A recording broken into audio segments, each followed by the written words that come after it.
آپ کو معلوم ہے کہ ماہ ربیع الاول کا آغاز ہو چکا ہے،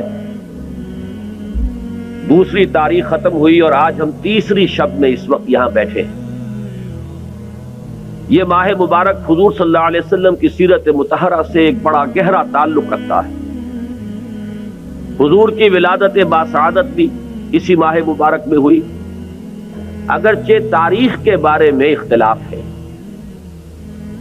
حضور کا انتقال بھی اس ماہ مبارک میں ہوا، اور وہ متفق علیہ تاریخ ہے 12 ربیع الاول اصل میں حضور کا یوم وفات ہے، اور اکثر محققین کی رائے یہ ہے کہ آپ کا یوم ولادت جو ہے وہ 9 ربیع الاول ہے۔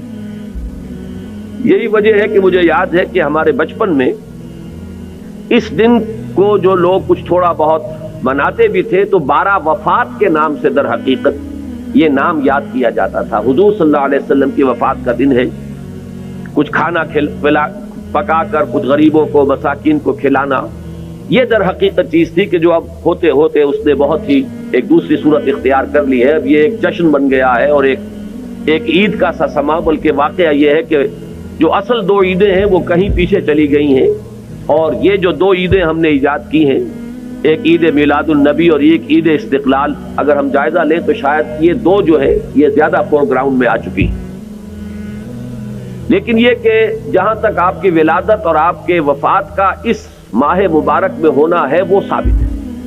مزید برآں حضور کا ورود مدینہ منورہ میں بھی ماہ ربیع الاول میں ہوا ہے۔ اس پہلو سے اگر اس ماہ مبارک میں ہم سیرت النبی کے متعلق ایک خاص موضوع رکھیں، کسی تاریخ کے تعین کے بغیر اس مہینے کی مناسبت سے سیرت مطہرہ پر گفتگویں ہوں، غور و فکر ہو، اور اس میں بھی عملی پہلو سامنے ہو، اتباع کا جذبہ ہو، سمجھنا سمجھانا اس لیے ہو کہ اس پر عمل کرنا ہے، تو یقیناً یہ چیز ہمارے لیے بہت مفید ہوگی اور ہمارے بہت سے امراض کا شاید اس سے مداوع ہو سکے۔ یاخذون بسنتہ ویقتدون بامرہ ثم انہا تخلف من بعدہم خلوف۔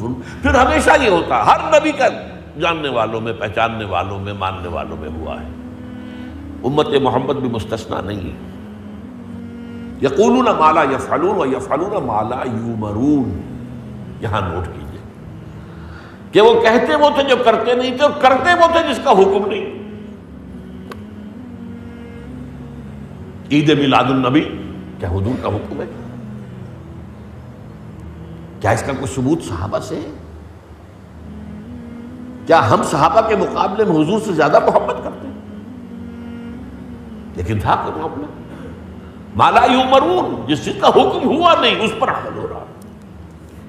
یہ ہے در حقیقت رسم پرستی، اور رسم کے اندر پھر اضافہ ہوتے چلا جاتا، اس پر ردے پر چڑھتے چلے جانا جو ہے، یہ دوسرا سبب ہے۔ اور اس کا ایک نتیجہ جو نکلتا ہے وہ اسی پر بات ختم کروں گا، اگرچہ ایک اور حدیث جو ہے اس موضوع پر بہت اہم ہے۔ نتیجہ کیا نکلتا ہے؟ جہاں بدعت آئے گی سنت رخصت ہو جائے گی۔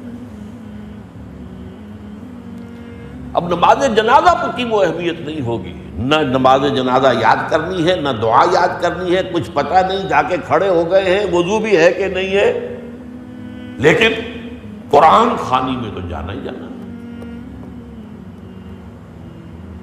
یہ کیوں ہوتا ہے؟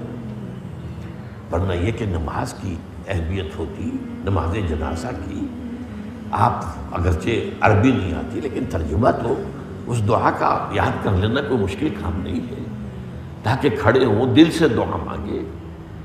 تو جہاں بدعت آئے گی وہاں سنت جو ہے اس کی حیثیت کم ہو جائے گی، اس کا استخفاف ہوگا یا غائب ہو جائے گا۔